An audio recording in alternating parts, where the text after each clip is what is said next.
Bienvenue sur ce webinaire consacré à la DSN et à une méthode concrète pour sécuriser vos flux DSN. Et je vais me permettre de nous présenter. G-Réseau, c'est une entreprise qui regroupe 3 activités. La première activité, la formation, ce qu'on appelle chez nous en inter ou en intra-entreprise, quand vous venez chez nous ou quand on vient chez vous. Deuxième pôle d'activité, l'édition. Nous sommes une maison d'édition et à ce titre, vraiment, nous publions des ouvrages. Alors, nous sommes une maison spécialisée, c'est-à-dire qu'on ne va pas publier des ouvrages d'heroic fantasy, mais on va publier des ouvrages en lien avec nos activités, c'est-à-dire tout ce qui va être paye, RH, droit du travail, toutes ces choses-là. Et notre dernier pôle d'activité, le pôle conseil, sur lequel on va accompagner nos clients au fur et à mesure, que ce soit de façon ponctuelle au travers d'audits de paye ou de façon beaucoup plus récurrente au travers notamment de la sécurisation de la DSN. Le programme de ce webinaire va être en 4 parties. La première partie va être consacrée au dépôt. Avant de déposer ma DSN, je vais vérifier et je vais surtout verrouiller ma source. Je vais faire en sorte de déposer la DSN la plus propre possible. L'avantage de déposer une DSN la plus propre possible, c'est d'éviter d'avoir des anomalies et donc de procéder à des blocs de régularisation. Notre deuxième partie, ce sera après le dépôt. J'ai déposé ma DSN, j'ai quand même des anomalies. Décryptons concrètement ce que les organismes nous demandent, décryptons concrètement ce qu'ils attendent de moi pour nous permettre d'établir la checklist de survie, ce que je dois faire impérativement si je veux éviter les problèmes. Et la dernière partie sera consacrée aux questions-réponses. N'hésitez pas à mettre vos questions dans le chat.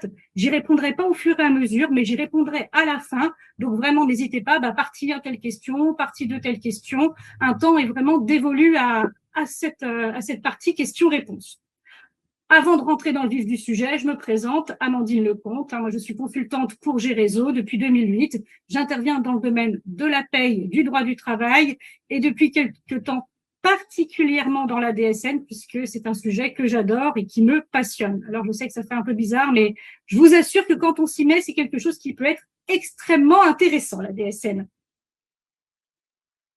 Les objectifs de ce webinaire, ambitieux en 1 heure, mais ça va être de maîtriser les points de contrôle essentiels avant et après le dépôt de vos DSN, d'identifier et de corriger les anomalies le plus rapidement possible, arrêter de perdre du temps avec ce qui n'est pas nécessaire, comprendre les modifications qui vont être effectuées par les organismes pour anticiper au maximum les erreurs et repartir avec une checklist opérationnelle pour sécuriser au maximum nos flux DSN.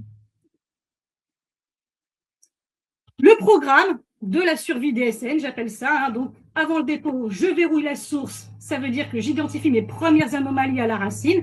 Je maîtrise ce que j'appelle les 5 zones critiques. Après le dépôt, le décryptage. Ça veut dire quoi concrètement quand j'ai une anomalie? Le langage de la DSN. Gérer la menace de la DSN de substitution, qu'on va passer rapidement, mais dont on va parler un petit peu aussi, pour arriver au dernier point qui est la checklist opérationnelle. Qu'est-ce que je dois contrôler avant et après envoi pour éviter le maximum de problèmes? Avant de commencer, quelques rappels.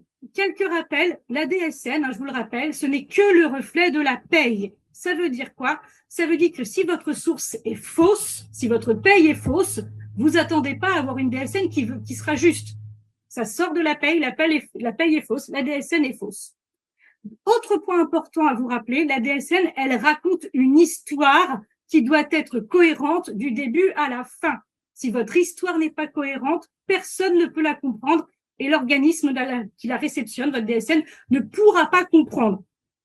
Un truc tout bête, si vous m'envoyez en DSN quelqu'un qui est un CDD, quand dans le même temps vous m'envoyez que ce CDD démissionne, non, c'est pas cohérent. Un CDD, ça ne démissionne pas. Forcément, ça ne peut pas marcher. La DSN, autre point important, elle a 3 acteurs qui fonctionnent ensemble. Si l'un des acteurs ne fait pas convenablement son boulot, ça va vraiment être toute la chaîne qui s'enraye. Et ça, c'est très, très important aussi à comprendre au niveau de la DSN. C'est pas juste un déclaratif, c'est un système, c'est un écosystème. Le premier acteur de la DSN, c'est vous. C'est vous les employeurs, c'est vous les gestionnaires de paye, c'est vous les déclarants. Votre boulot dans la DSN, ça va être quoi? Ça va être de sécuriser la donnée entrante.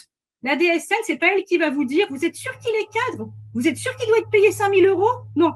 Si vous dites qu'il doit être payé 5 000 euros, alors il est payé 5 000 euros. Si vous dites qu'il est cadre, alors il est cadre. Si vous dites que c'est un CDI, alors c'est un CDI. C'est à vous de faire ce travail de fiabilisation de la donnée entrante. Si vous dites qu'il s'appelle Mickey Mouse, il s'appelle Mickey Mouse. Vous allez voir, il y aura quand même quelques petites nuances. Mais vraiment, la fiabilité de la data entrante, c'est votre boulot. À l'exact opposé, après les acteurs de la fiabilisation, je dirais les acteurs d'entrée, qui sont les employeurs, vous avez les acteurs de sortie. Les acteurs de sortie qui sont les organismes de protection sociale. Les organismes de sortie, leur rôle à eux, c'est de retranscrire la data DSN en droits sociaux. Et ça, c'est vraiment, vraiment quelque chose qui est important à comprendre et qui est une logique que la DSN a bouleversée dans l'écosystème du gestionnaire de paye. Avant l'arrivée de la DSN, qu'est-ce que je faisais en tant que gestionnaire de paye? Je remplissais des bordereaux de charge. Ces bordereaux de charge, je les envoyais aux organismes, à charge pour les organismes d'affecter les droits sociaux. Avec la DSN, bien sûr que je continue à envoyer des bordereaux de charge, mais je ne fais plus que ça. Non seulement j'envoie des paiements, j'envoie des charges, mais grâce à la DSN, ces paiements et ces charges, je les affecte. C'est ma DSN qui va les affecter. C'est ma DSN qui va affecter les droits à retraite de Monsieur X. C'est ma DSN qui va permettre le calcul des IGSS de Monsieur Y, qui va permettre de calculer les ARE d'un salarié qui serait privé d'emploi. C'est vraiment une affectation, la DSN, ce n'est pas qu'un paiement. Et c'est pour ça qu'il ne faut pas voir forcément la DSN que comme du post-paye. Ce n'est pas que du post-paye en réalité. Et ça, on le comprend en effet quand on voit que le rôle de l'acteur de sortie, c'est bien de retranscrire la data DSN en droits sociaux. Et on arrive au dernier acteur, qui est l'acteur de gestion. Et en réalité, cet acteur de gestion qui est finalement au milieu entre l'entrée, qui est l'employeur, et la sortie, qui sont les organismes sociaux, cet acteur de gestion, en réalité, ils sont deux. Vous en avez deux. Le premier acteur de gestion, ça va être le JPMDS, le groupement d'intérêt public pour la modernisation des déclarations sociales, et le rôle du JPMDS, que je vais résumer dans notre webinaire, en code pas. C'est lui qui va dire, cette situation-là, je lui donne une existence en DSN, ou cette situation-là, je ne lui donne pas d'existence en DSN. Et donc, si dans votre paye, vous avez une situation qui n'existe pas en DSN, n'espérez pas que les organismes de protection sociale, que sont l'URSSAF ou la GIRCARCO, par exemple, comprennent quoi que ce soit. Ils ne peuvent pas comprendre, puisque la situation que vous avez dans votre paye n'existe pas en DSN. Donc ça, c'est la première solution. C'est le premier problème. Et donc, forcément, si le JPMDS n'a pas codé votre situation, vous, votre rôle en tant que gestionnaire de paye, en réalité, ça va être de coder la situation la plus proche de la vôtre pour que l'organisme de protection sociale comprenne, avec les données que vous avez, avec les possibilités que vous avez, comprenne ce que vous avez voulu lui dire. Et ça, c'est pas toujours facile. Et le dernier acteur de gestion aussi, votre éditeur de logiciel. Si votre éditeur de logiciel ne fait pas son boulot de paramétrage, c'est-à-dire ne fait pas son boulot de retranscrire la donnée de paye en données DSN valables, là, à nouveau, on ne pourra pas faire de magie. L'organisme destinataire ne pourra pas comprendre. Peut-être que votre paye est bonne, mais si elle est mal codée par votre éditeur, alors l'organisme destinataire, à nouveau, l'URSSAF, la GIRCARCO ou autres, ne comprendront pas votre donnée. C'est pas que vous avez mal fait votre travail, c'est que votre travail n'a pas été valablement retranscrit. Et donc, là où c'est important et là où il faut bien garder les choses en tête, c'est que une donnée DSN fausse, c'est pas une vue de l'esprit, c'est des droits qui ne sont pas garantis. Des droits à retraite, des droits à chômage, des droits à IJ. Une donnée DSN fausse, elle doit être traitée. Elle doit être traitée, elle doit être vérifiée, parce que derrière, c'est les droits. Les vôtres, les miens, c'est les droits des uns et des autres qui ne sont pas garantis. Maintenant qu'on a vu ce petit point, ce petit focus d'entrée, on va attaquer directement, avant le dépôt, comment je fais pour verrouiller ma source. Comment je fais en sorte d'avoir la DSN la plus propre possible. J'ai envie de vous dire, par rapport à ce qu'on a vu juste avant, il va falloir comprendre potentiellement pourquoi j'ai un problème, d'où vient mon problème. Parce qu'une fois que j'ai compris d'où vient mon problème, potentiellement, je sais comment le résoudre. Et donc, là où c'est important de l'avoir en tête, c'est que l'anomalie DSN naît toujours de l'une des 4 sources que vous avez sous les yeux. La première source, ça va être la pratique de paye. Et vous allez vous y retrouver en réalité avec ces sources-là qui sont exactement les mêmes que celles que je vous ai dit juste avant par rapport aux acteurs. Première origine des anomalies, la pratique de paye. La DSN reflète un calcul de paye qui est erroné ou inadapté. C'est votre pratique qui n'est pas DSN compatible. Là, j'ai envie de vous dire, l'action que vous devez mener, elle est assez simple. Puisque c'est votre pratique de paye qui est en jeu, changez votre pratique de paye. Alors, je sais que c'est plus facile à dire qu'à faire, mais il y a plein de situations où on peut changer sa pratique de paye pour la rendre DSN compatible. La DSN, c'est vraiment une traduction des règles juridiques en code. Donc, en général, quand on a une anomalie DSN, c'est que notre pratique, juridiquement, elle est plus que limite. Et donc, forcément, il y a une raison à ce que les organismes ne soient pas complètement d'accord. Typiquement, je reviens sur mon CDD qui démissionne, c'est bien ma pratique de paye qui pose problème. Un CDD, ça démissionne pas, je ne devrais jamais pouvoir mettre dans mon logiciel un CDD qui démissionne. Ça n'a pas de sens. Donc, je change ma pratique de paye et tout va bien. Dernier élément dans notre tableau, le faux positif des organismes. Ça aussi, ça existe. Le contrôle qui a été fait par l'URSSAF, il est mal calibré. Donc, on vous dit que vous avez un problème. Vous avez beau regarder dans votre paye, vous ne comprenez pas le problème. Oui, vous avez raison de ne pas le comprendre parce qu'il n'y en a pas. Et c'est ça qui est assez rigolo avec la DSN, c'est qu'il faut voir la DSN comme un escape game géant. Alors, il faut aimer les escape games pour aimer la DSN. Mais on va vous donner des codes et vous allez devoir mener des enquêtes pour pouvoir résoudre les problèmes. Et comme dans n'importe quelle enquête, sinon ce serait pas drôle, eh bien oui, vous avez aussi des fausses pistes. Et en l'occurrence, les organismes, parfois, vous conduisent sur des fausses pistes. Mais si vous êtes sur un faux positif, et je vous donne un exemple que vous avez sûrement beaucoup d'entre vous rencontré, le faux positif du montant net social. Ça, on le retrouve assez régulièrement. Là, pas de difficulté, c'est un faux positif, vous l'avez clairement identifié, votre rôle, ça va être quoi? Vous ne faites rien, votre paye, elle est bonne, la codification de votre DSN, elle est juste, j'envoie un petit message à l'organisme lui disant, sauf votre respect, je pense que votre contrôle mérite d'être affiné et sécurisé parce qu'aujourd'hui, c'est pas le cas. En l'occurrence, pour le montant net social, c'est parfaitement identifié à l'URSSAF. Donc là, on a ces deux-là. Et puis, j'ai les deux autres qui peuvent créer des anomalies. L'absence de code, le cahier technique, la norme de la DSN n'a pas de code dans votre situation. L'action, vous utilisez le code le plus proche en essayant de voir les conséquences de cette situation. Et le dernier point, qui va être le plus difficile en réalité, parce que c'est celui sur lequel vous n'avez vraiment pas la main, ça va être le paramétrage du logiciel. Votre paye, elle est bonne, il n'y a pas de souci.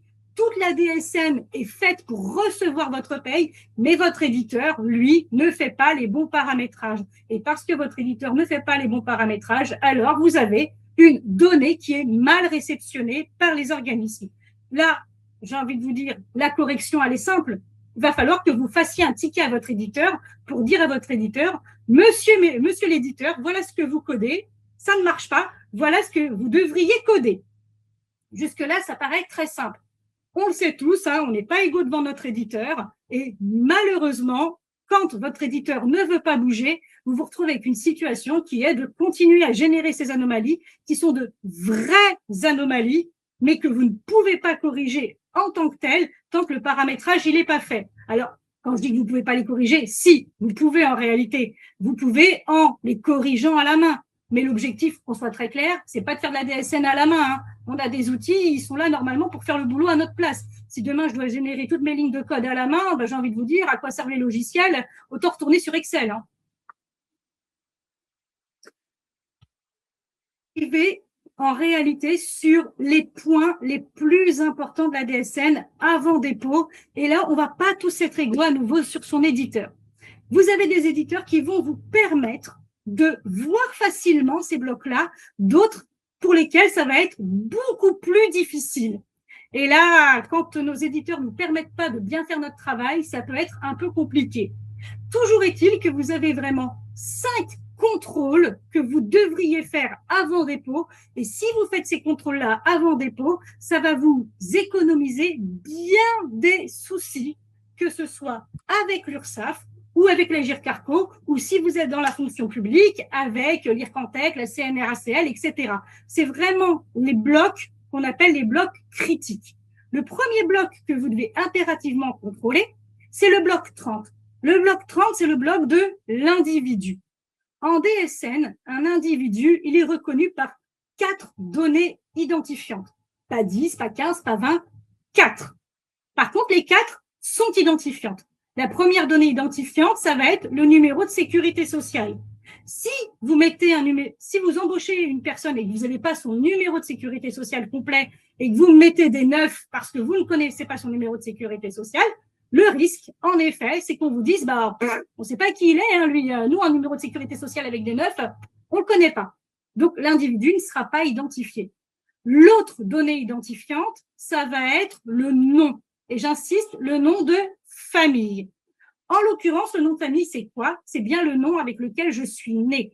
Si votre salarié fait usage de son nom marital, ce n'est pas son nom de famille, mais c'est son nom d'usage. Celui qui est identifiant, c'est le nom de famille, pas le nom d'usage. Donc, important de toujours mettre le nom de famille dans les fiches salariées. La troisième donnée identifiante, ça va être quoi? Ça va être le ou les prénoms, tels qu'ils sont enregistrés à l'état civil. Donc, peut-être que votre salarié se fait appeler par son premier prénom, comme la plupart des gens.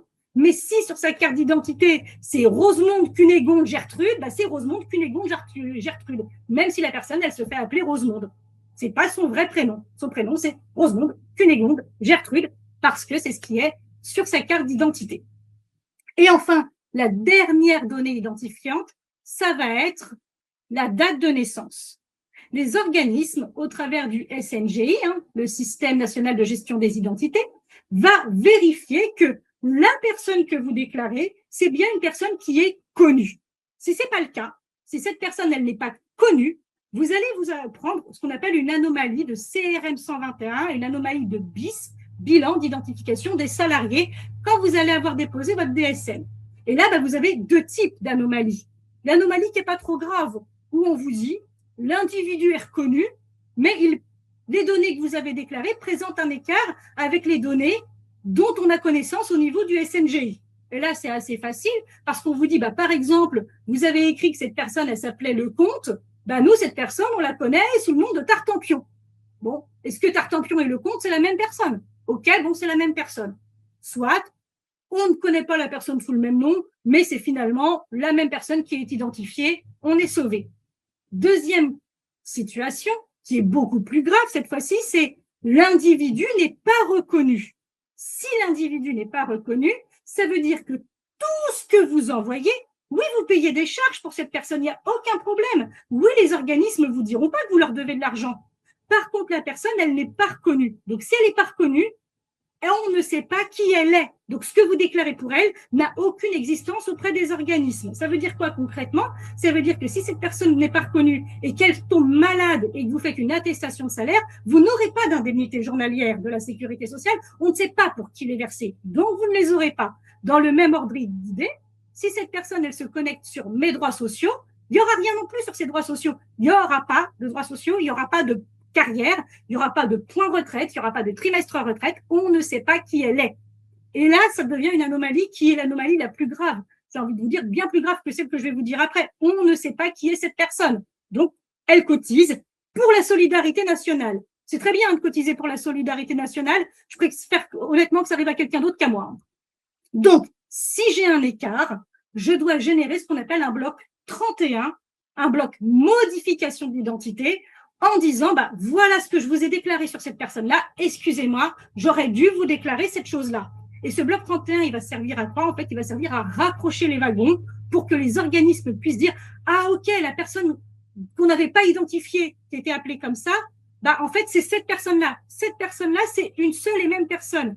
Par contre, attention, quand l'individu n'est pas identifié, et ça, il faut que vous fassiez vraiment attention au niveau de vos logiciels, c'est de vérifier la datation du bloc 31. Parce que, encore une fois, prenons le cas d'un individu que vous avez embauché en 2020. Il n'est pas reconnu. Ça y est, vous avez compris aujourd'hui pourquoi il n'était pas reconnu. Vous avez compris, par exemple, que son nom de famille était faux et son numéro de sécurité sociale était faux. Donc, vous allez changer. Aujourd'hui, maintenant que vous avez compris, et son numéro de sécurité sociale et son nom de famille. Vous allez donc changer, vous allez générer un bloc 31 pour le changement de nom de famille, un bloc 31 pour le changement de numéro de sécurité sociale. Oui, mais si vous faites ça, daté d'aujourd'hui. Formidable. Pour l'avenir, l'individu est reconnu. Et ça, c'est déjà une bonne nouvelle. Mais il n'était pas reconnu dans le passé. Donc, si je ne fais pas, entre guillemets, ce chaînage, à date de son embauche, j'ai les droits pour l'avenir, je ne les aurai pas forcément pour le passé.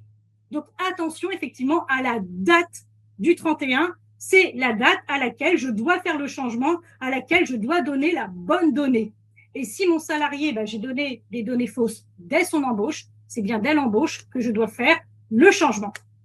Ça, c'est le premier bloc qui pose problème, qui est vraiment le bloc le plus important. Je vérifie que les personnes pour qui je paye des cotisations, elles existent vraiment dans le système. Le deuxième bloc qui pose problème, c'est le bloc 53. Et un point bien particulier du bloc 53, le bloc 53, ce qu'on appelle unité 40, jour calendaire de plafond. Ça doit correspondre à la réalité du mois et ça doit être cohérent avec la paye. Le bloc 53, j'ai envie de dire, en anomalie DSN, c'est le bloc qui débloque le plus. Aujourd'hui, c'est un bloc qui n'est pas si facile que ça à coder et il doit être cohérent parce que c'est souvent à cause de ce bloc 53 qu'on va avoir des anomalies auprès de l'URSSAF ou des anomalies auprès de la GIRC-ARCO. Parce que, à nouveau, à cause de ce bloc 53, je raconte une histoire qui n'est pas cohérente. Je vais vous donner un exemple tout simple d'histoire qui n'est pas cohérente. J'ai un salarié qui n'est pas présent du mois, du tout, il n'a pas travaillé du mois, mais il s'avère que dans ma convention collective, je dois lui payer un 13e mois. Donc, il est en congé parental total au mois de décembre, mais au mois de décembre, je dois lui payer un 13e mois malgré tout. Pourtant, il n'est pas là. Mais puisque je dois quand même lui payer son 13e mois, je vais lui faire un bulletin de paye où je vais lui payer son 13e mois. Je lui paye donc son 13e mois, mon salarié n'est pas là. Puisque je lui paye son 13e mois, de façon tout à fait logique et tout à fait naturelle, je vais déclencher un plafond de sécurité sociale pour ce 13e mois, pour ce mois où je paye ce 13e mois. Et donc, je déclenche un plafond de sécurité sociale. Classique, normal, ça passe en paye et c'est bien normal. Sauf que dans le même temps, dans mon bloc 53, je vais écrire quoi? Je vais écrire combien ce salarié a de jours de plafond à prendre en compte en décembre? Je vais écrire qu'il a 0 jours de plafond à prendre en compte en décembre. Et là, les organismes vont dire, mais pourquoi on me déclenche un plafond de sécurité sociale? Pourquoi on me déclenche un plafond avec des cotisations? Alors que dans le même temps, on me dit que pour le mois en question, il n'y a pas de plafond. Il y a un plafond, il n'y a pas de plafond. Et donc, ce bloc 53 doit être en totale adéquation, bien entendu avec l'activité, mais au-delà de l'activité, avec la réalité de ce que vous avez passé en paye. Et ça, c'est aussi important. Troisième bloc important, le bloc 40. Et dans le bloc 40, il faut qu'on comprenne, ça s'appelle le bloc du contrat, mais au-delà du contrat, c'est le bloc du plan de paye en réalité. C'est dans le bloc 40 que vous allez tout écrire. S'il cotise à la MSA, s'il cotise à l'URSSAF, s'il a un régime spécial de retraite, s'il va cotiser, par exemple, à l'Alsace-Moselle, s'il a temps plein, temps partiel, vraiment, c'est le plan de paye. C'est le plan de paye, le bloc 40. Et à nouveau, si vous avez un bloc 40 qui n'est pas cohérent, les organismes ne peuvent pas comprendre. Si vous me dites, par exemple, que le salarié est à temps plein, mais qu'il travaille moins qu'un temps plein, c'est bizarre. Mais la réciproque va être vraie aussi. Si vous me dites qu'il est à temps partiel alors qu'il a une durée de travail à 151h67, c'est bizarre pour un temps partiel. Et donc, forcément, toutes ces choses-là vont déclencher des anomalies puisque votre donnée n'est pas cohérente. Les organismes ne comprennent pas ce que vous racontez.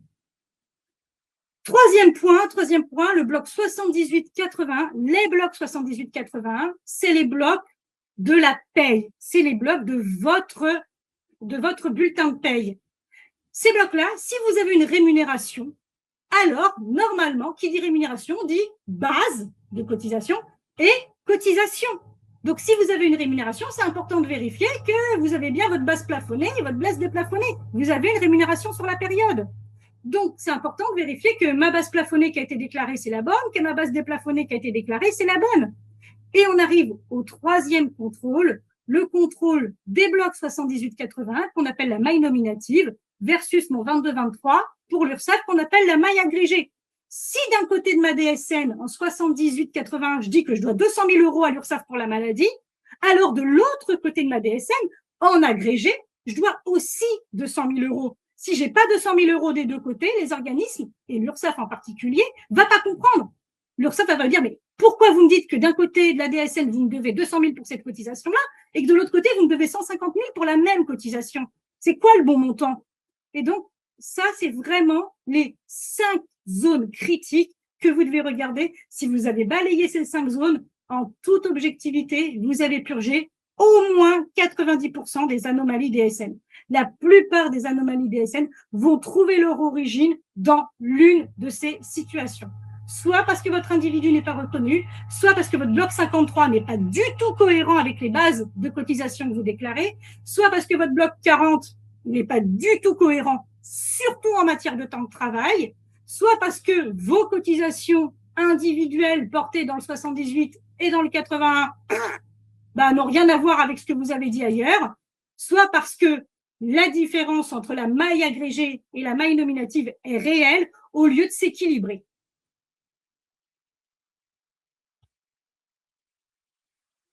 Quelques filets de sécurité en amont pour éviter les problèmes. Les filets de sécurité qu'on a en amont pour éviter les problèmes, le premier, c'est l'outil technique, le DSN-Val. Le DSN-Val qui va s'assurer de quoi? Que mon fichier est conforme dans l'informe. Et j'insiste, dans la forme, pas dans le fond. Le DSN-Val, il vous dit, OK, vous avez bien mis un chiffre quand vous deviez mettre un chiffre, vous avez bien mis une lettre quand vous deviez mettre une lettre. Il sert à ça, le DSN-Val. Il sert pas à vous dire, là, je crois que le plafond, il est faux. Hein. Il sert à vous dire, OK, vous avez bien respecté la norme, je suis fier de vous. Pour aller dans le fond, vous avez un peu plus de détails dans le référentiel DSN, qui est composé de quoi? Du cahier technique, mais surtout des fiches consignes mises à disposition par Net Entreprise qui vont vous donner un guide de lecture, un guide de réflexion sur comment paramétrer.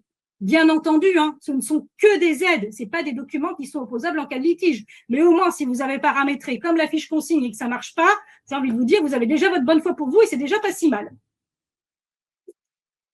On en a fini avec la partie avant dépôt.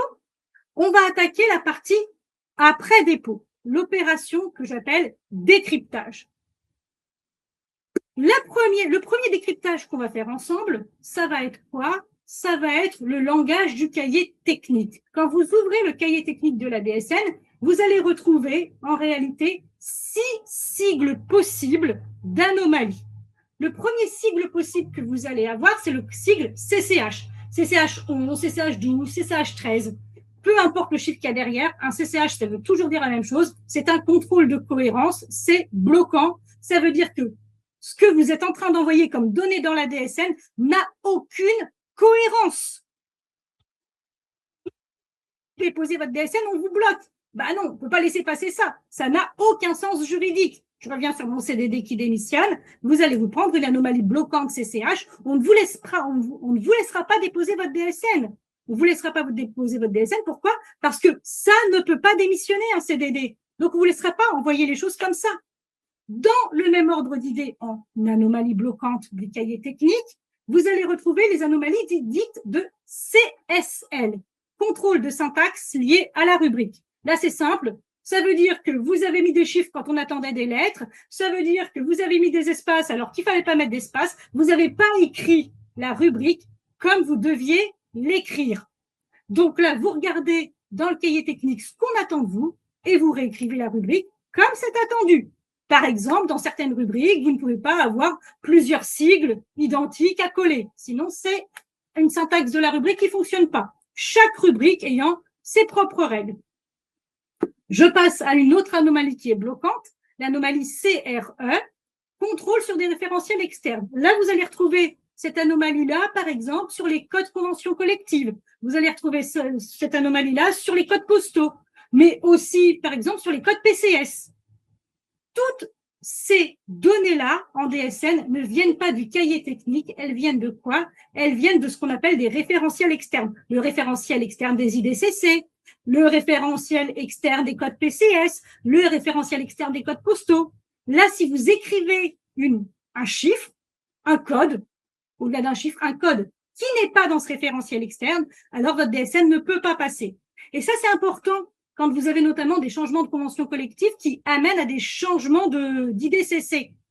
De bien vérifier avant de faire les changements dans mon logiciel que la nouvelle table est à jour. De même, si la nouvelle table est à jour, bien penser à le faire, le changement dans mon logiciel, sinon ma DSN, elle ne passera pas. Le code que j'envoie n'existe pas dans la table de référence.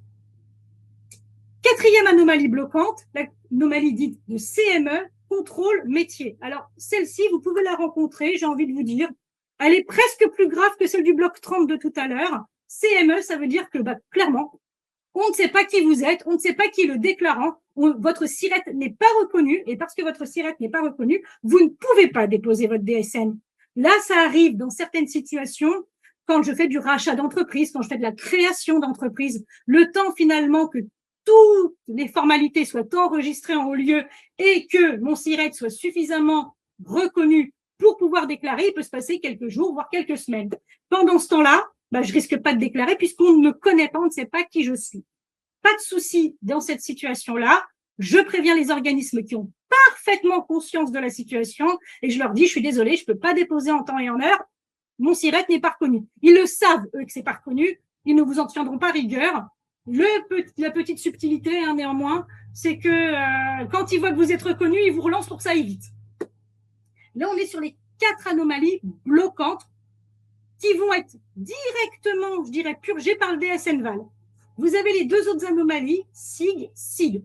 SIG, on est sur de la consigne de signalement, du contrôle de signalement, consigne de remplissage. Là, qu'est-ce qu'on vous dit quand vous avez ce type d'anomalie, SIG 19, SIG 18, on vous dit, OK, là, vous êtes en train de m'envoyer des données, je ne vais pas les bloquer, mais dans le fond, ça ne me semble pas génial, ce que vous êtes en train de m'envoyer. Je pense qu'il faudrait quand même vous vérifier votre donnée dans le fond parce que c'est bizarre. Donc, c'est une alerte. C'est une alerte, ce que vous êtes en train d'envoyer, c'est bizarre. Typiquement, vous êtes en train d'envoyer de la rémunération sans base de cotisation. Ça ne va pas bloquer. Mais on va vous dire, vous êtes sûr que là, vous envoyez de la rému, vous n'envoyez pas de base de cotise, vous êtes sur votre coup là. Vous voyez, ça va être plus ça. C'est bizarre. C'est pas forcément faux, mais c'est bizarre. Et enfin, vous avez l'anomalie dite de CID, contrôle interdéclaration. Celle-ci, c'est pareil, elle n'est pas bloquante, mais elle va s'activer quand entre 2 DSN, vous envoyez quelque chose à nouveau qui n'est pas cohérent. Vous avez des trous dans la raquette de votre DSN. Je vous donne un exemple pour que vous ayez facilement la compréhension des anomalies de CID. Vous avez un salarié qui est là au mois de janvier, pas de souci. Puis au mois de février, il part en congé parental total. Et parce qu'il part en congé parental total, je vais avoir la bonne idée de bloquer son contrat et de ne pas lui faire de paye à zéro. Ce faisant, en bloquant son contrat, je le sors de ma DSN. Donc, il est présent dans ma DSN de janvier, mais il n'est plus présent dans ma DSN de février. Et là, finalement, les organismes me disent, j'ai un retour qui me dit, mais contrôle interdéclaration, il est passé où ce salarié-là? Ce salarié-là, on l'avait dans la DSN de janvier, on l'a plus dans la DSN de février, il a disparu alors qu'on n'a pas de rupture de son contrat. Or, s'il disparaît, je dois avoir une rupture. Et là, on en revient à quelque chose qui peut être assez compliqué parfois, parce qu'il y a plein de situations aujourd'hui, sur certains salariés, de l'expatriation, du détachement, il passe du SIRET A au SIRET B. On a plein de situations qui ne vont pas forcément exister dans les codes rupture. Donc, mon salarié, il n'est pas vraiment en rupture, mais si je ne code pas de rupture, la DSN ne comprend pas pourquoi il a disparu. Et donc, c'est toutes ces petites choses-là, parfois, sur lesquelles il faut un peu travailler. Autre point, au-delà des anomalies du cahier technique, je vais avoir les anomalies de fond, les anomalies de l'URSSAF, les anomalies de l'Agirc-Arrco. Où est-ce que je trouve les anomalies de l'URSSAF? Quand j'ai déposé mes DSN, je prends ma petite loupe et après avoir pris ma petite loupe, j'arrive à mon certificat de conformité qui me dit « Super, votre DSN, elle est bonne dans la forme. » Maintenant, dans le fond, je vais avoir tous mes comptes rendus. Dès lors que vous voyez, comme ici, bilan mensuel d'accompagnement à la résolution des anomalies à l'URSSAF, compte rendu disponible avec notification, ça veut dire que pour l'URSSAF, dans cette DSN que vous venez de déposer, il y a des anomalies de fond, des choses qu'elle ne comprend pas et qu'il va falloir lui expliquer. Qu'est-ce que vous retrouvez du coup à cet endroit-là? Vous retrouvez ce qu'on appelle les CRM 119-120 ou alors, une fois par an, au mois de mars, le CRM 124. Les CRM 119-120, c'est les comptes rendus de l'URSSAF à H+4 ou J+5 après chaque fichier. Donc, l'URSSAF va vous dire, OK, j'ai analysé, dans mes contrôles automatisés, voilà ce qui ne va pas. Le CRM 124, lui, c'est le CRM de rappel que vous avez si vous avez des anomalies de l'année d'avant que vous n'avez pas purgées.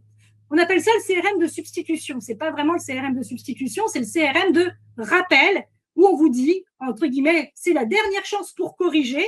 Si vous ne corrigez pas, alors certaines anomalies que nous avons identifiées comme étant substituantes, on les corrigera pour vous si vous ne faites pas le travail. Et dans ces fameux CRM de l'URSSAF, vous allez avoir des codes anomalies qui sont parfois un peu difficiles à décortiquer. Pour autant, quand on prend le temps de se dire, OK, qu'est-ce que ça veut dire? C'est beaucoup plus simple. Vous voyez, je vous ai pris une anomalie au hasard. URANO-AS, CSG, DIDA, c'est des 0,8. Bon, quand je lis ça, ça me paraît un peu bizarre. Pour autant, ça veut dire URSSAF, anomalie, assiette de la CSG. Et là, ce qui est vraiment important dans cette anomalie, dans ce code, ça va être ces 4 lettres-là. DIDA. DIDA, ça veut dire données individuelles, données agrégées. Donc, données individuelles différentes de données agrégées. Donc, on vous dit quoi dans cette anomalie? On dit, OK, mais pour la CSG, pour l'assiette de la CSG, entre le bloc 22-23 de la DSN, où vous m'avez déclaré de la CSG, et le bloc 78-81, où vous m'avez aussi déclaré de la CSG, et moi, quand je fais la masse des deux côtés de la DSN, je ne retrouve pas le même montant. Donc, moi, l'URSSAF, je ne sais pas quel est le bon montant, puisque des deux côtés, ce n'est pas la même chose. Et là, on est sur de la pure anomalie de paramétrage.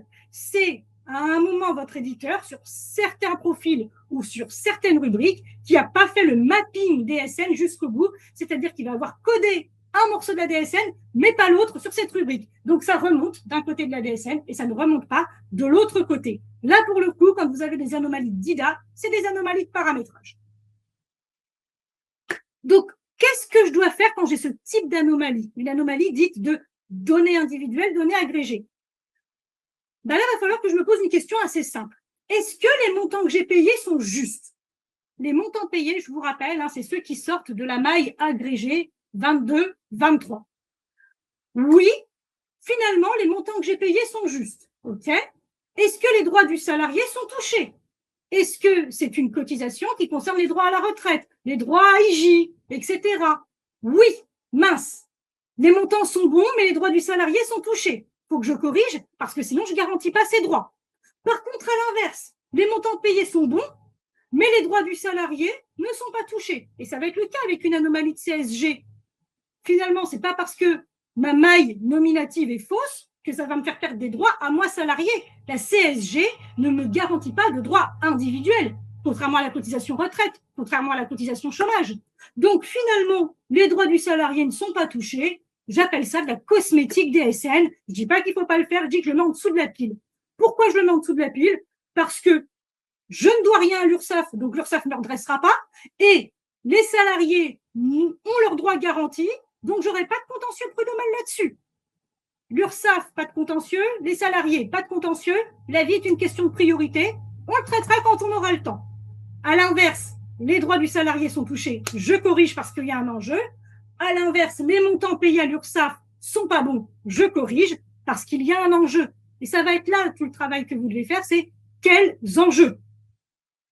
S'il y a un enjeu fort, je corrige. S'il y a un enjeu qui est cosmétique, j'envoie un petit ticket à mon éditeur en disant j'ai une petite anomalie de DIDA, là, ce serait bien que vous vérifiez votre mapping, parce qu'il n'a pas l'air top, votre mapping. Mais si vous voyez qu'il n'y a pas d'enjeu en matière de droit ou en matière de cotisation, passez à autre chose. passer à autre chose en priorité. Hein.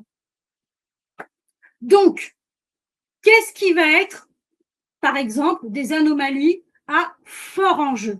Ben, des anomalies à fort enjeu, et c'est pour ça qu'elles sont substituantes hein, d'ailleurs, ça va être les deux anomalies UR, ANO, AS, PLF, DIPA 01I, DIPA 01J. Ce sont les fameuses anomalies substituantes. C'est ces deux codes-là qui peuvent entraîner la substitution et aucun autre à date.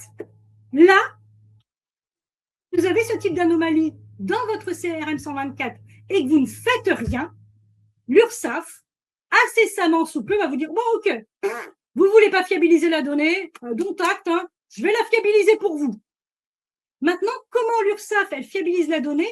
Elle l'a fait de façon très, très simple. Elle va vérifier le temps de travail que vous avez mobilisé dans le bloc 40, temps plein, temps partiel.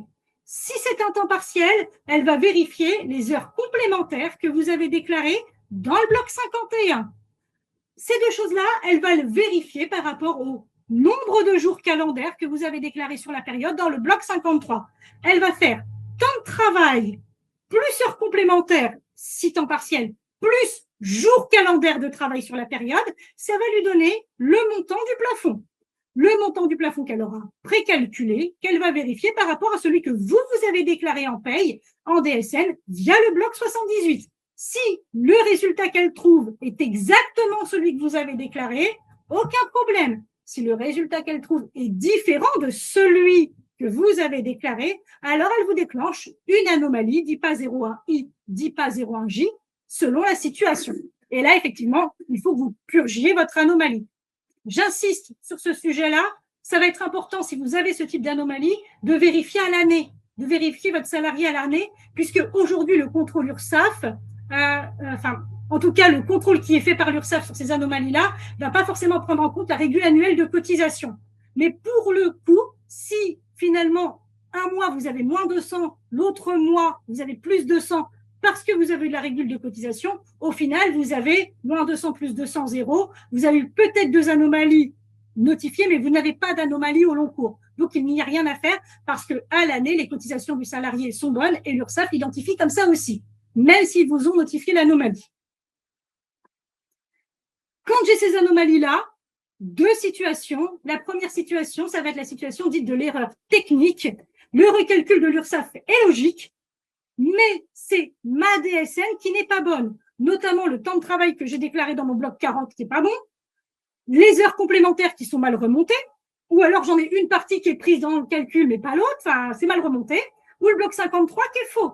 L'exemple tout simple, c'est celui que je vous disais tout à l'heure. J'ai mon salarié qui a de la rémunération, mais pour autant 0 jour de plafond dans son 53. Ben non, ça c'est pas possible.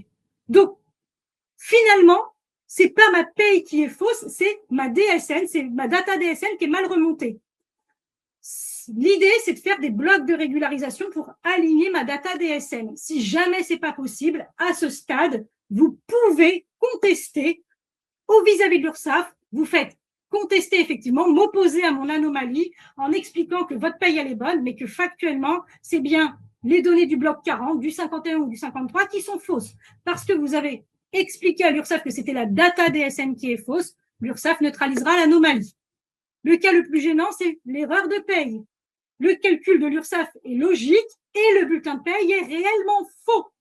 Par exemple, pour un salarié avec des heures complémentaires, votre logiciel de paye a calculé le plafond sur son salaire horaire, sur sa durée contractuelle, pas sur sa durée contractuelle majorée des heures complémentaires. Ben là, je suis désolée, mais c'est faux. C'est faux en pratique. Donc, c'est bien votre bulletin de paye qui est faux.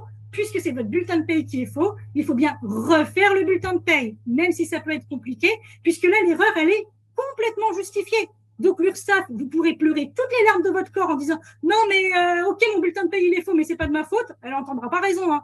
Votre bulletin de paye, il est faux, donc les droits sont pas garantis. Donc, c'est une fin de non-recevoir.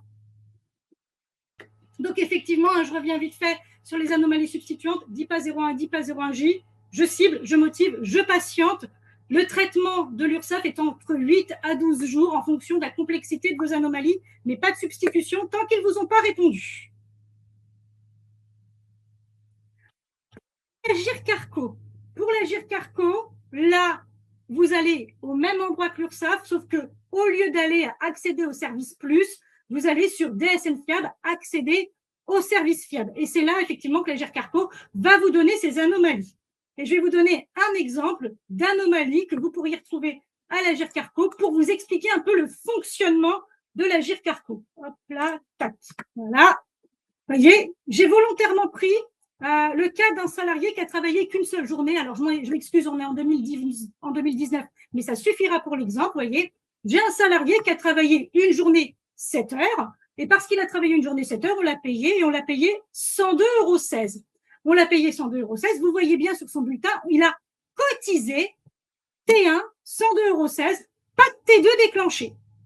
Je prends ce que la DSN a envoyé, en fait, ce que mon logiciel a envoyé en DSN. Mon logiciel a envoyé en DSN, ce salarié a travaillé du 2 mai au 2 mai. C'est rassurant, c'est ce qui est écrit sur son bulletin. Mon salarié, finalement, c'était un salarié qui était en heures, qui aurait dû travailler 151,67 €, qui a travaillé 30,33. Il est donc à temps partiel.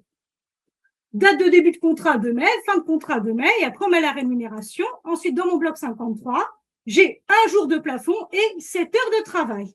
Bien, ça c'est ce que j'ai envoyé en DSN. L'Agir Carco me dit, voilà moi ce que je réceptionne, Agir Carco. Et ça, c'est le tableau qui sort du DSN Fiable. Vous pouvez voir au demeurant qu'ils mettent en haut les segments de la DSN qu'ils ont mobilisés pour leur contrôle.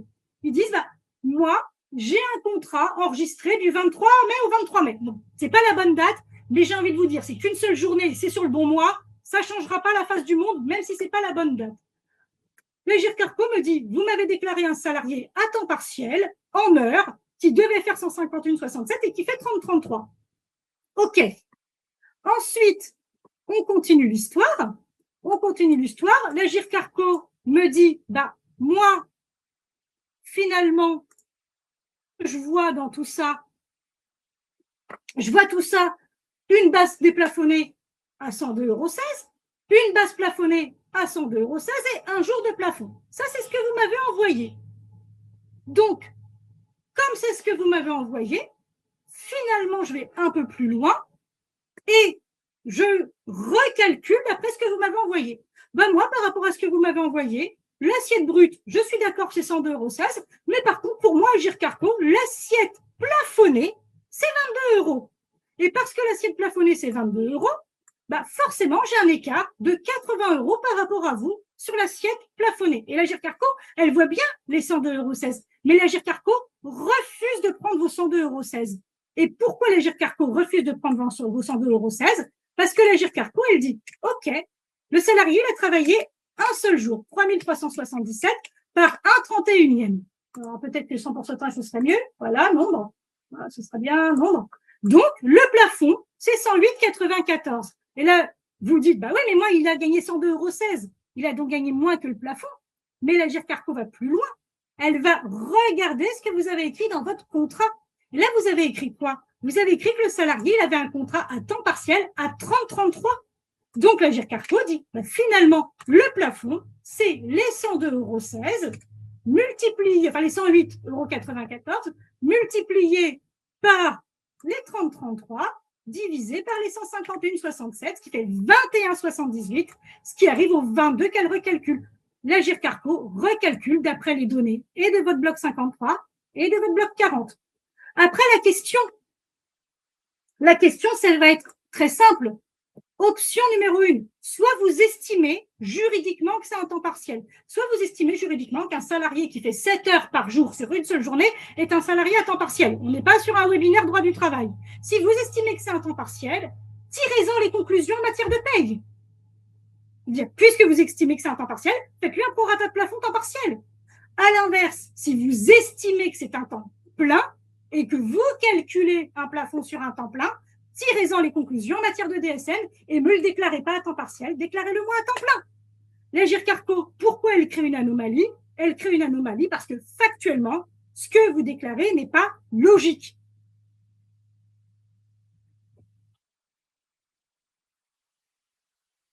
Donc, attention vraiment à ces moments-là. Attention vraiment à ces sujets-là. l'Agir Carco va recalculer d'après votre bloc 53, d'après votre bloc 40, exactement comme l'URSSAF sur les anomalies substituantes. C'est exactement la même logique que les deux organismes utilisent.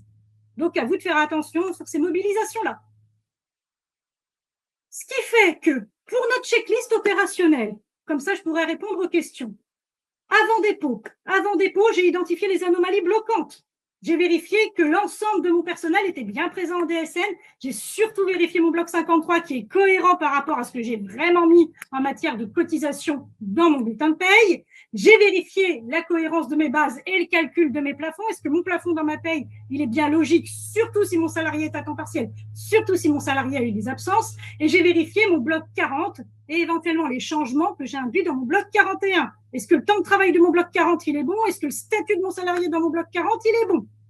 Quand j'ai sécurisé mon bloc 53, mon bloc 40 et mon personnel avant dépôt, j'ai déjà fait une grosse partie du travail. Ce qui me permet, après dépôt, de me concentrer sur mes CRM 119, 120, les anomalies que je n'aurais pas pu identifier avant. Une fois que j'ai regardé mes anomalies du CRM 119, 120, j'ai trié la priorité. Je dois de l'argent, je dois pas d'argent. Il y a des droits, je dois pas de droits. OK, je dois rien, il n'y a pas de droit. On verra ça plus tard. J'ai bien entendu vérifié mes anomalies substituantes. J'ai documenté mes faux positifs et j'ai analysé mon suivi sur le DSN fiable. Voilà ce que je dois faire avant dépôt, après dépôt. Donc, mes étapes d'analyse, établir la vérité. C'est quoi la bonne donnée? Une fois que j'ai vérifié la bonne donnée, je vérifie l'impact financier, enjeu, pas enjeu, et je vérifie l'impact sur les droits. Générateur de droits, je corrige, pas générateur de droits. Je le fais si j'ai le temps. Et donc, c'est pour ça que je vous ai mis ce que j'appelle, moi, la matrice de triage. Droit du salarié touché, non. Payé correct, cosmétique, oui, non, etc. Les montants sont faux, les droits sont touchés, urgence absolue. Donc, juste, je réponds à Nathalie. Oui, 3377, c'est bien le plafond de 2019 puisque c'était un bulletin de 2019. Et je répondrai après à toutes vos questions. On en arrive justement aux questions. Alors, qu'est-ce que j'ai comme question? Alors, je commence par Sophie, puisque c'est celle que j'ai sous les yeux, je reprendrai celle d'après. Que veut dire documenter les faux positifs? Par exemple, si jamais c'est une anomalie de montant net social, j'ai repris le calcul de mon montant net social, et quand j'ai fait le calcul, je vois que celui de mon bulletin est bon. Donc, auquel cas celui de mon bulletin est bon, je le documente, j'ai refait le calcul. Ce calcul que j'ai refait, je le renverrai à l'URSSAF en disant, bah voilà, vous me dites ça, sauf que cette rubrique plus cette rubrique plus cette rubrique, ça donne le résultat que j'ai bien dans ma paye. Alors, l'autre question d'Angélique, où peut-on trouver le dictionnaire pour comprendre les codes anomalies? On peut pas. On peut pas, c'est la pratique, en fait, qui va vous permettre de décortiquer. UR, ça veut dire URSSAF, ANO, ça veut dire anomalie, AS, ça veut dire assiette. En fait, quand vous allez sur Internet et que vous tapez CRM 119, 120, vous pourrez quand même retrouver une partie. Alors, je vous montre ça rapidement. Tac, si vous allez sur Internet, mon écran est toujours pas passé, c'est parfait. CRM, maintenant je vais le taper comme ça. CRM 119, 120, vous allez arriver sur la liste des CRM 119, 120. Donc, ils sont tous les contrôles de l'URSSAF. Et en fait, dans ce tableau que vous allez avoir, en fait, ils vous donnent, alors excusez-moi, c'est petit, mais ils vous donnent à chaque fois tous leurs codes anomalies et pour eux, à peu près ce que ça veut dire. Vous voyez là, ils vous disent, bah, celle-ci, ça veut dire absence d'assiette CSG CRDS. Donc, quand même, vous n'avez pas le détail du code, mais vous avez quand même dans ce tableau-là un peu ce que ça veut dire. Alors, ensuite, qu'est-ce que j'ai? Alors, Mallory, comment on fait pour dire à la CNAF que leur fichier a une erreur? J'ai un salarié pour lequel j'ai une anomalie, puisque pour eux, il est né en 1894. Il est bien vieux, effectivement. Là, clairement, il faut que vous demandiez à votre salarié de se rapprocher de la CNAF. C'est lui qui doit faire la démarche auprès de la CNAF en disant je suis désolé, mais je suis pas né en 1894. Ça peut aider en fait avec le CRM 121, puisque votre CRM 121 sort en anomalie, que le salarié, vous lui mettez la copie qui le concerne en lui disant, bah voilà, pour le CRM, il est né en 1894, vous doutez bien que je suis pas né, pour que eux fassent la démarche de correction. La question de Sylvie. Comment déclarer l'absence avec une rémunération dans le bloc 53? Alors là, il faut que vous vous rapprochiez de votre éditeur. C'est à lui de faire le paramétrage. pour qu'il déclare un bloc 53 complet quand il y a une absence. C'est vraiment du pur paramétrage de logiciel. Vous, ce que vous pouvez faire, c'est vérifier si vous avez des outils avant dépôt, la cohérence du bloc 53. Vous voyez, je vous montre un exemple. Moi, j'utilise ce type d'outils qu'on a développé chez G-Réseau, qui vont être des outils qui se font via Power Query et Excel. C'est donc du pur Excel. Et vous voyez, par exemple, dans cet onglet-là, qui est l'onglet du bloc 53, qu'est-ce que je vais regarder? Je vais dire, OK, je vais chercher mes jours calendaires et je vois par exemple que dans cette DSN, j'ai 6,11 jours de plafond déclaré, 12,89 jours de plafond déclaré. Je sais que les organismes vont rien comprendre. Donc, ça va être faux. Je sais que je vais déclencher des anomalies si je laisse partir ma DSN avec des données à 6,11 jours de plafond ou 12,89. C'est pas possible. Le plafond, c'est forcément des jours complets. Ensuite,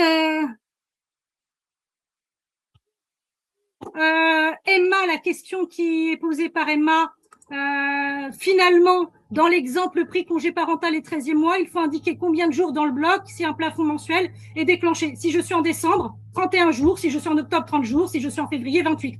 Je déclenche un plafond complet, je mets le nombre de jours d'un plafond complet dans le 53. Il faut vraiment que mon 53 soit parfaitement cohérent avec le plafond que j'ai déclenché en paye. Hop. Comment s'assurer que nos bases plafonnées et déplafonnées sont bonnes en amont de la DSN? Alors là, si c'est vraiment en amont de la DSN, c'est du pur contrôle de paye. Je vérifie. Alors moi, comment je fais aujourd'hui pour vérifier, entre guillemets, que mon logiciel se plante pas? Je vais potentiellement balancer sur des salariés à temps partiel ou autres. Je vais faire des tests. Je vais leur balancer des grosses primes pour vérifier le comportement de mon logiciel. En fait, je vais faire ce que j'appelle, moi, un dossier bac à sable sur lequel je vais mettre plein de tests. Et c'est ce qui va me permettre de vérifier quand est-ce que mon logiciel se comporte bien, quand est-ce qu'il se comporte mal, là où je dois finalement vérifier parce qu'il ne va pas y arriver, et là où il y arrive très bien, donc je sais que ça va fonctionner. Parce que vous voyez, à nouveau, sur ce tableau que je vous ai montré, celui où je vérifie le bloc 53, je peux aussi l'utiliser pour plein d'autres choses, mais c'est après DSN. Vous voyez, par exemple, là, je vais vérifier que pour ma cotisation à maille, puisque je suis dans le 80, je suis à maille nominative, je vais vérifier que mon assiette déclarée, c'est 3 234 000.